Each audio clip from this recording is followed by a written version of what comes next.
Irene is really cute. A voice became clear as the door opened.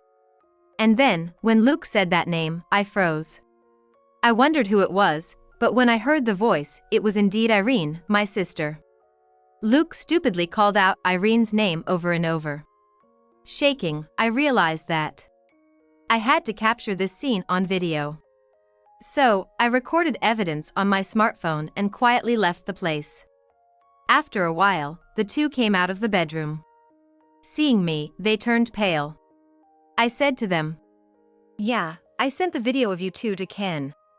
Anyway, let's discuss what to do next with the four of us soon." Hearing this, Irene's face turned even paler. "What do you mean?" she asked. "Exactly what it sounds like. I've got the video as evidence." "What the heck have you done?" Irene exclaimed, becoming frantic. As I held up my smartphone, she lunged at me. "My name is Mariana Olsen. I'm a 45-year-old housewife. I have twin sons who are in the 6th grade. My sons are twins. I've heard that twins can be hereditary. As it turns out, I'm also a twin. I have a twin sister named Irene.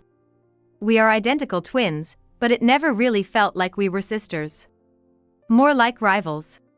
Even if we weren't twins, I always felt compared to Irene while growing up.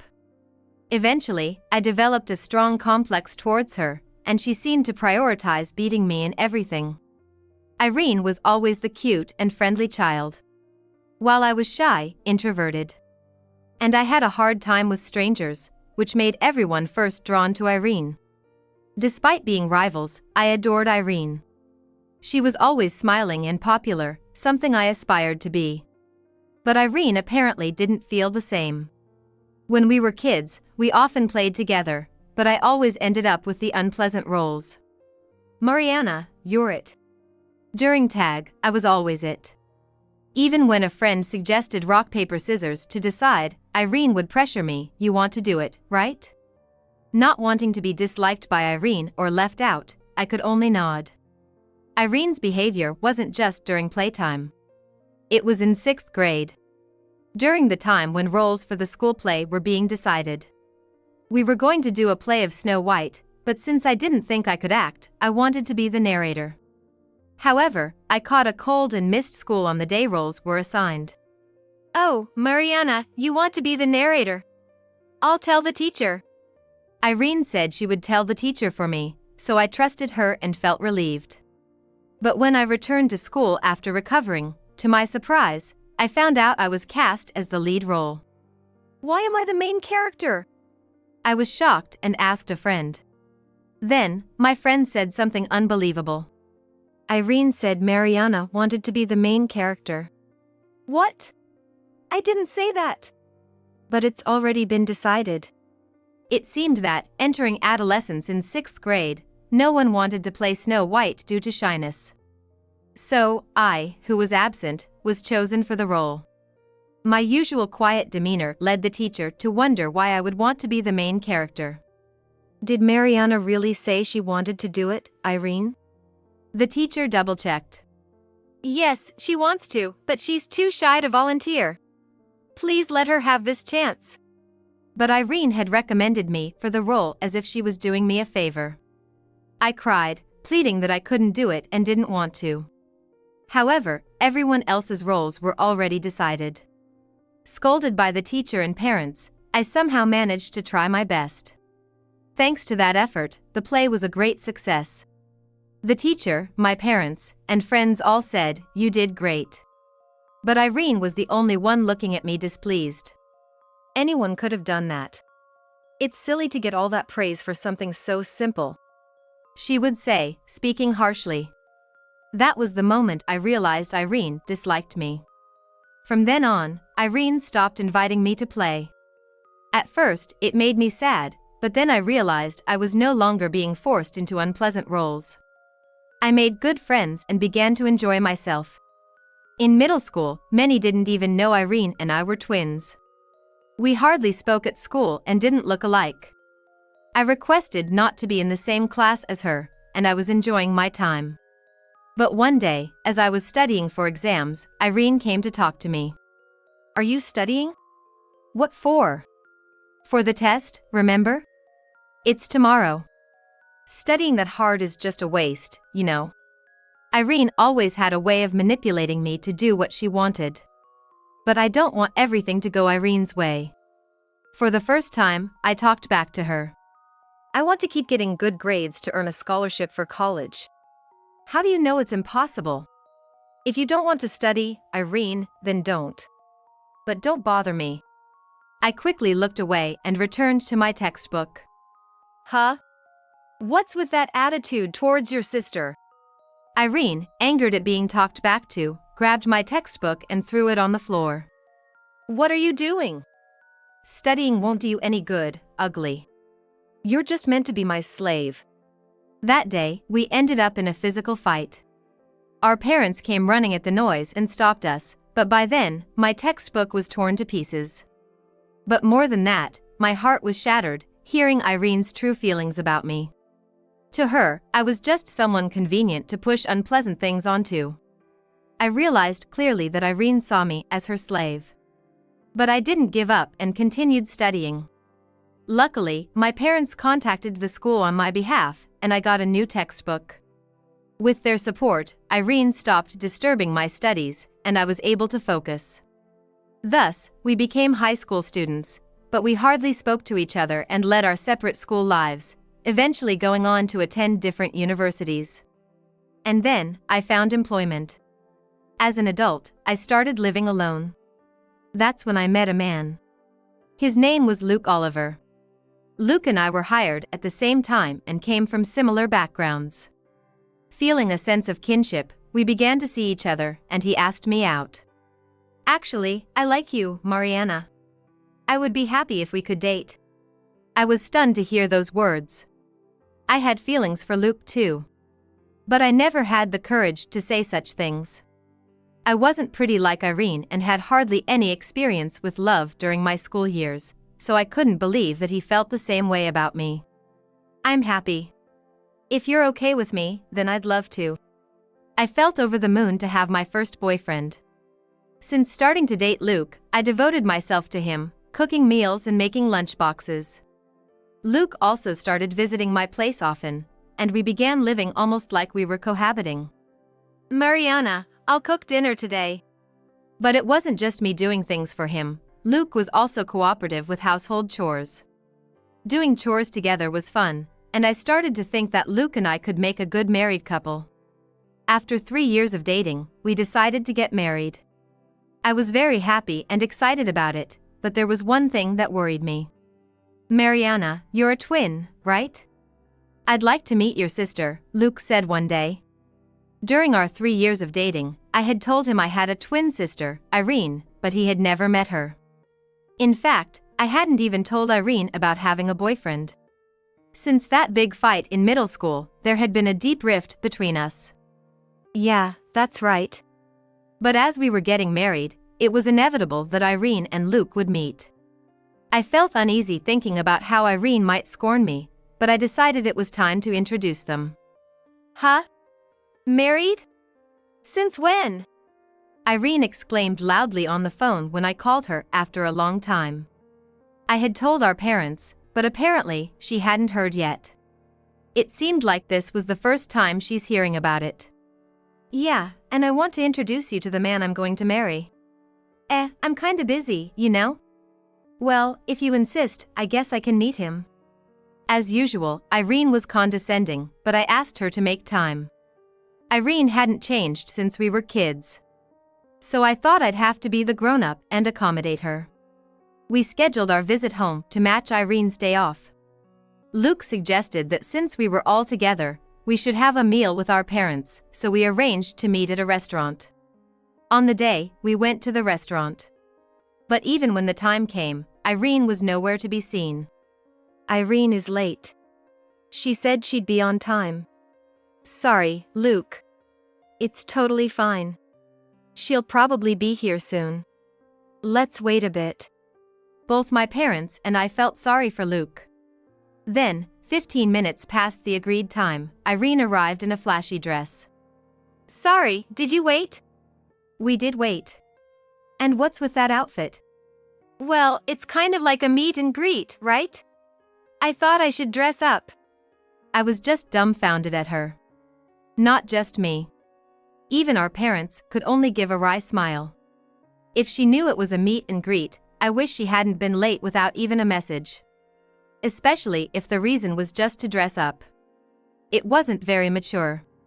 But, since it was a special occasion, I held back my feelings. Then, Irene, Luke, and I introduced ourselves to each other. Mariana caught a handsome one. You work at the same place, so he must be making good money, right? Irene kept making rude remarks to Luke, who was meeting her for the first time. What do you do on your days off? With Mariana, I mean, before you started dating Mariana. Furthermore, Irene grilled Luke with questions like it was some kind of group date. My parents tried to stop her multiple times, but she wouldn't quit, saying, "It's fine. I just want to know what kind of person Mariana's husband will be." Luke kept up with her, assuring me, "Don't worry about it." By the end of the dinner, I was exhausted and couldn't help but sigh. But that wasn't the end of it. Irene is an interesting person, huh? She's the complete opposite of Mariana. I always thought we were quite the Una-like twins. I replied with a wry smile. Then, Luke said something that caught me off guard.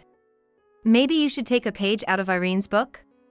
She's always smiling, great at conversation, and cute. If I'd met her first, who knows, huh? I was taken aback. I had told him about my difficulties with Irene. Shocked more than angry by his comment, I retorted. Then why don't you marry Irene? She said you were handsome too. He quickly apologized, seeming flustered. Sorry. It was just a joke.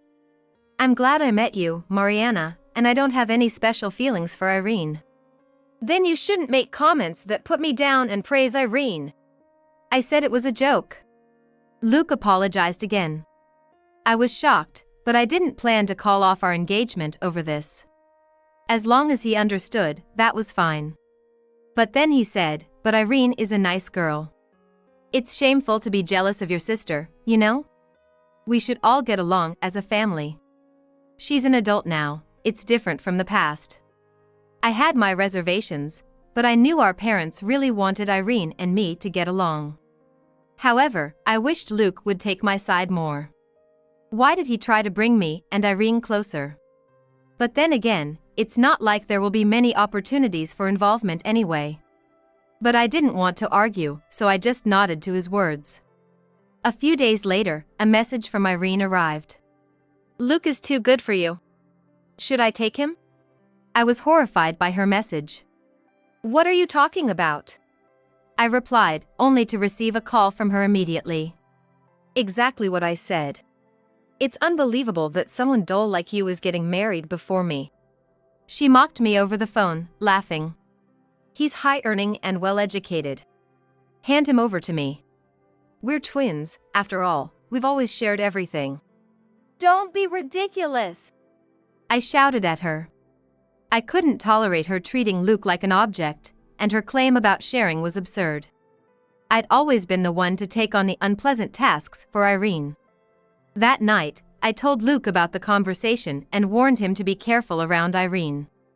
But he seemed pleased and laughed off my words. I'm flattered she liked me so much. Don't worry, she's not serious. It's not a laughing matter. You never know what Irene might do. Do you doubt my feelings? If I say it's okay, then it's okay.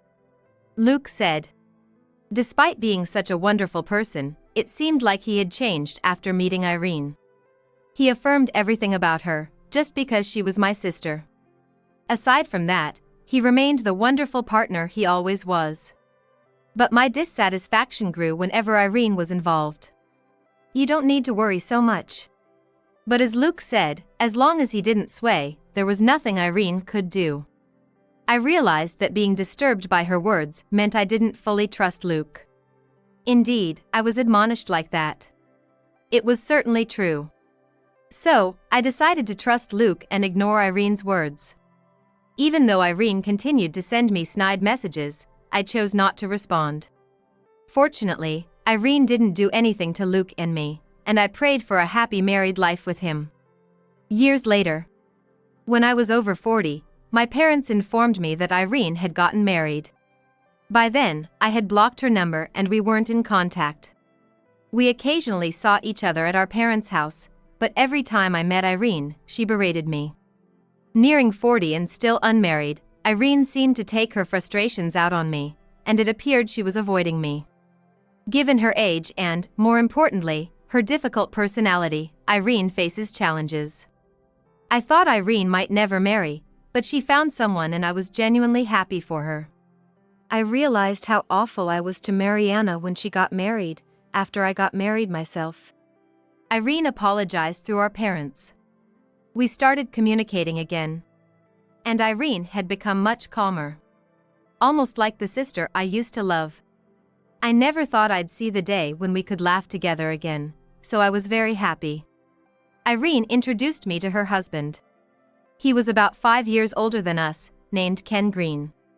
He seemed to really care for Irene, which was reassuring. Now that both of us were married, Irene and I grew closer. Our parents were very happy to see us getting along. I wanted to make up for the time we had been distant. Several more years passed, and one day, I felt sick at work and decided to go home early. Luke was out on a business trip, so I left a message with a colleague. I returned straight home. When I got home and entered the house, I immediately sensed something was off. It felt like someone was inside, even though the house should have been empty. Could it be a burglar? With that thought, I quietly entered the house. Listening carefully, I heard sounds and voices coming from the bedroom. Holding my breath, I stood in front of the bedroom door. Inside, I heard Luke's voice. But I couldn't bring myself to speak. The voice drained the blood from my face. It was unmistakably the sound of something intimate happening. Moreover, there was the creaking of the bed.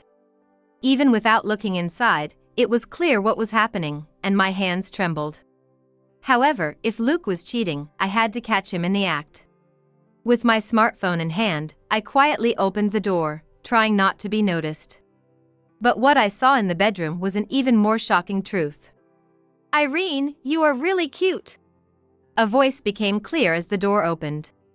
Luke's voice uttering that name made me freeze. Thinking about it, the female voice was indeed Irene, my sister. Luke stupidly repeated Irene's name. Trembling, I captured the scene on video and quietly left. I sat in the dining room for a while, stunned. I was supposed to have left work early because I was feeling unwell, but the shock made me forget all about it. In a daze, I just sat there with my smartphone, waiting for this nightmare to end. Then, a few minutes later, the bedroom door opened. "Okay, I'm heading back to work." "Lock the house, okay?" "All right." "Can't wait to live together soon." Hearing this, I quickly stood up. Luke and Irene noticed the noise in the hallway and our eyes met. "Mariana! Why are you here?" Luke exclaimed, turning pale. "Why am I here? This is my house, right? More importantly, why is Irene here? Aren't you both supposed to be at work?" Irene hesitated for a moment, then smirked defiantly. "Why? You knew, right? Do you want me to spell it out?" "Irene!" Luke tried to stop her, but Irene was relentless. "I've always hated how you look down on me. Happiness and Luke don't suit you at all. I'll take them all for myself." Then, she said those words defiantly. I just smiled. "Okay. Then I'll give you Luke." "Mariana! But don't think you can take my happiness away." Annoyed by my response, Irene glared at me. I continued, addressing her directly. "Yeah, I sent the video of you two to Ken. Anyway, let's discuss what to do next with the four of us soon." As I said this, Irene's face turned deathly pale. "What? What do you mean?" "Exactly what it sounds like. If you want Luke, then Ken should know about this too, right?" "What have you done?" Irene became nearly hysterical, lunging at me. "Calm down, Irene! How can I calm down?"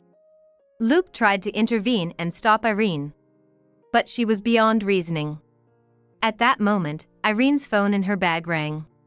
She froze at the sound. "Oh, isn't that a call from Ken?" Irene, pale-faced, hesitantly looked at her bag, but made no move to answer. The sound of the phone echoed in the quiet room. After a while, it stopped, and then my phone rang. "See?" Irene didn't answer, so he's calling me now. "Mariana, I'm really sorry. Please forgive Irene. Please put in a good word with Ken. If not, Irene will lose everything." Luke, for some reason, began defending Irene. Irene started crying miserably next to him. She was acting like a tragic heroine. What Luke said made sense. Actually, Ken was Irene's husband and also the president of the company she worked for. If her infidelity was revealed, divorce and losing her job were possibilities. Especially since it's working hours now. But I had no sympathy. "She knew the consequences when she did it, right? I can't possibly vouch for her," I responded. "That's too harsh," Luke said, still trying to defend Irene. Annoyed by his words, I glared at him. "You're worried about her? Think again. It's not just Irene who's going to lose her family and job." At my shout, Luke flinched. He started sweating. Maybe he realized the meaning of my words. "Just so you know, I've sent the video to your department's email address at work too." "What have you done?" The call from Ken had already ended. Luke and Irene stood there, still with looks of despair on their faces. After kicking both of them out of the house, I called Ken. "Sorry to bother you during work. It's about the video, right?" "Yeah. He is Luke, isn't he?" "Yes," I replied quietly to Ken's gentle voice. "I'm sorry. I asked for this," he said. Actually, Ken had confided in me that something seemed off with Irene. The old Irene might have done something like this, but I believed the current Irene truly loved Ken. I didn't think she would cheat, and I had told Ken as much. But he had asked me to gather evidence if Irene ever did something wrong. That's why I think I was able to film calmly. "Please don't apologize. I'm glad I could capture Luke's infidelity. If you hadn't asked me, I probably wouldn't have thought to stay calm and do such a thing," I told Ken. I'd be lying if I said I wasn't shocked. It's devastating enough to discover infidelity, let alone with one's own sister. I was the one who wanted to be hysterical. "My sons will be home soon, so let's talk another day," I told Ken and ended the call.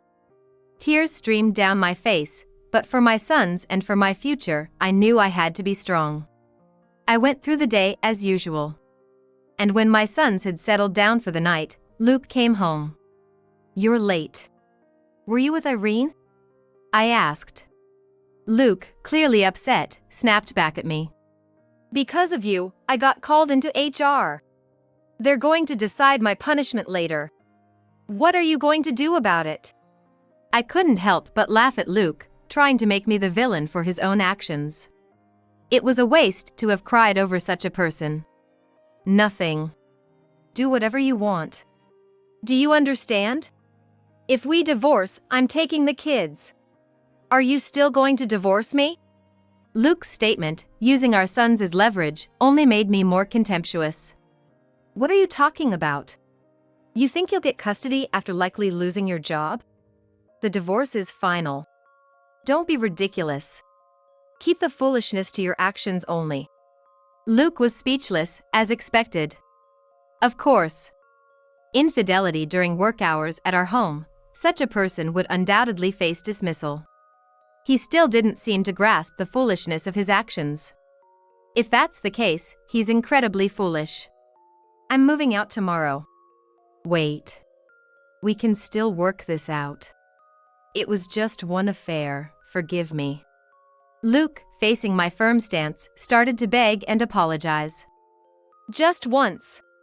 I asked back. According to Ken, Irene had been acting strangely for several months. Ken is mostly out on sales visits, so it was entirely possible he had been coming back to our house during the day. Just once. Luke's weak reply to my question. His eyes were evasive. His lack of confidence in his answer made it clear it wasn't just once. Pursuing it further felt pointless, so I ended the conversation. The next day, I told my sons about Luke's infidelity. They are already in the 6th grade of elementary school. They should understand that hurting and betraying others is wrong. They asked for some time alone to talk and went to their room. Shortly after, they came out with their bags and said, "Mom, we're on your side." I couldn't help but cry. They comforted me with smiles, even as I apologized again. Then, we moved back to my parents' house. My parents were speechless when they heard about Irene and Luke's actions. They had been happy that Irene and I had become close again. My mom, in tears, apologized, saying, "Irene hasn't changed after all. I'm sorry for always making you endure. Cut ties with both Irene and Luke. We'll keep minimal contact with Irene," my dad said, which was a relief to me. From that day, I started commuting to work from my parents' house. Luke was apparently under temporary suspension from work and kept calling me, but I ignored him. Eventually, he began sending messages day and night. "I love you, Mariana. Let's live together happily as a family of 4 again. I was wrong. I was just deceived by that woman. I don't know how to live without you." I was almost fooled for a moment, but my son's laughter at the messages helped me see their ridiculousness. However, ignoring him wasn't a long-term solution. Eventually, I had to meet him for the divorce papers. I arranged to meet Luke at a cafe on the weekend. Deciding to meet at the cafe instead of meeting at home was based on Ken's advice.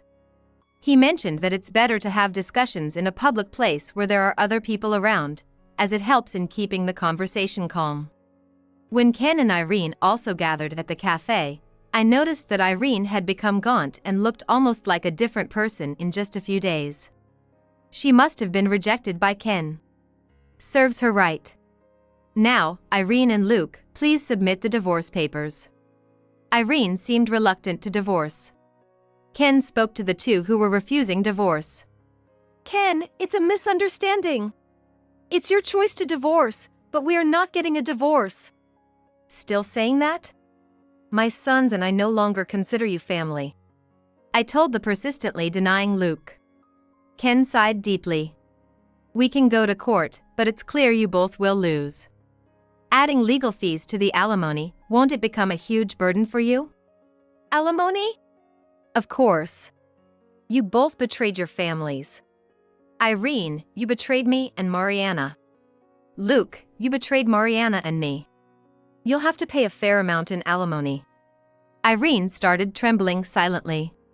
Her silence and gauntness now made sense. This was the reason. "How can I pay? I might lose my job." Luke stammered in protest. "You brought this on yourself. Besides, you'll also have to pay child support for both kids." "Oh, that's right. Irene," I chimed in, making Irene flinch. "You wanted to live together, right? You can get married and live in that house." I laughed loudly. "Don't forget the mortgage." Luke seemed to suddenly remember about it. He probably forgot about the existence of the mortgage. Both of them sat silently in front of the divorce papers, sweating profusely and looking pale. Afterward, with a lawyer introduced by Ken, I successfully filed for alimony and child support and got divorced. Despite his initial resistance to divorce, Luke quickly proposed to Irene after our divorce was finalized. I knew he had always been fond of Irene. When did their affair turn serious? Hearing this, I felt utterly pathetic. Meanwhile, Irene, genuinely in love with Ken, the president of her company, was dumped and, as expected, lost her job. Why did she get involved with Luke despite her love for Ken? Left with lingering questions, I asked Ken. He hesitantly revealed. "Actually, for several months, she's been complaining about you, Mariana." "What?" "Saying things like, she's useless but got married and even has kids. Such luxury. Could it really be for such a reason? It made sense, considering Irene's character. But the idea of her going to such lengths just to harm me was chilling. I consulted you because I was worried she might harm you. But I never imagined she'd end up with Luke like this. I'm really sorry. Ken apologized, looking regretful. It's okay. It's over now. And Luke is to blame too for falling for her. And with that, the discussion ended. Ken and I agreed to keep in touch for ongoing alimony and legal consultations. According to him, the two, burdened with a hefty alimony, ended up marrying and living together.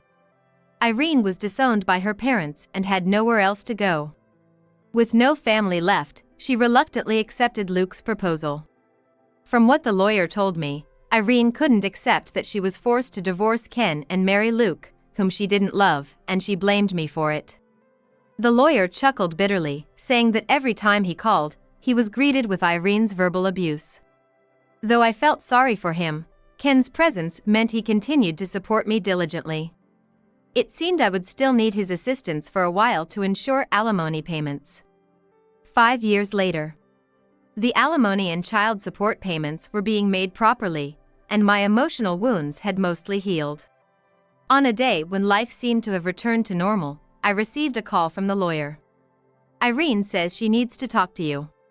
I refused. Whatever she had to say, it would likely just be an outburst of abuse, using me as a stress-relieving punching bag. I would never trust or forgive Irene again. I asked the lawyer to convey my refusal. However, Irene insisted it was urgent, and even Luke pleaded with me to meet. Their persistence wore me down, and I reluctantly agreed. But I didn't have the courage to meet them alone, so, feeling a bit guilty, I contacted Ken after a long time. He graciously agreed to accompany me, and so I met with Irene and Luke after a long time. They sat solemnly at the cafe where we had agreed to meet. Irene's face lit up slightly with relief when she saw me. What do you want? Why did you call me here? I asked. Actually, I've developed renal failure and need dialysis, Irene said. I was taken aback. You both are the reason Irene's like this. She can't sleep without drinking, and yet she has to work for the alimony. You've broken her body with your actions. Luke accused me angrily, but I thought it was their own doing. Ken seemed to agree, sighing softly and looking exasperated. So what? I'm not reducing or refunding the alimony. Be thankful it's even split into installments, I said firmly, and Irene started crying, bowing her head. I'll pay the alimony. Please, I need a kidney. What? I exclaimed at this extreme request. There's no way I'm giving you one. As I refused, Luke said, You were born a twin to save Irene. You have a duty to help her. What are you talking about? Who's always been the one pushing unpleasant things onto me? Did Irene ever help me once? This is no small matter. Irene's life is at stake. Luke shouted angrily. Irene wept and begged, apologizing, while Luke insulted me as being heartless and coercively demanded the transplant. At that moment, when it seemed like they were blaming me, Ken spoke up. If you need dialysis, then do it. Do you know how hard dialysis is? And do you know how hard transplantation is? Why should she risk her life for Irene? Ken's words silenced them. I was relieved by Ken's timely intervention and caught my breath. Besides, Irene, you repeatedly called Mariana useless. Isn't it too convenient to ask for help only when you're in trouble? But that's because... Irene, you destroyed Mariana's happy life. Mariana has no obligation to save Irene's life. Irene broke down crying, and Luke was at a loss for words. They probably thought I would surely give up my kidney. If I had been alone, I might have been persuaded. Ken saved me again. Well then, take care. Oh, and don't forget this month's payment, I said aloud and left the table. Whether they call me heartless or a devil, I can't forgive them. I don't know what kind of life they'll lead from now on, but I hope they never forget their actions and reflect on them. It seems they both work part-time, and with Irene unable to work properly, their finances are in trouble. But it's karmic retribution. Their actions brought this upon themselves. Their atonement won't end until they properly pay the alimony. I think so. I continue to live happily with my parents and sons. My parents don't even mention Irene's name anymore. However, it seems that they are happy to see their twin grandsons getting along well. I am happy to see that the bond Irene and I couldn't establish seems to exist firmly between my sons. I've kept in touch with Ken. He's a good person, always thoughtful and supportive. He seems to have feelings for me, but I'm not ready to respond yet. I don't want to disturb my sons any further. But in a few years, my sons will become adults. I hope that, in the future, I'll have the opportunity to think about my own happiness again. That's what I'm hoping for.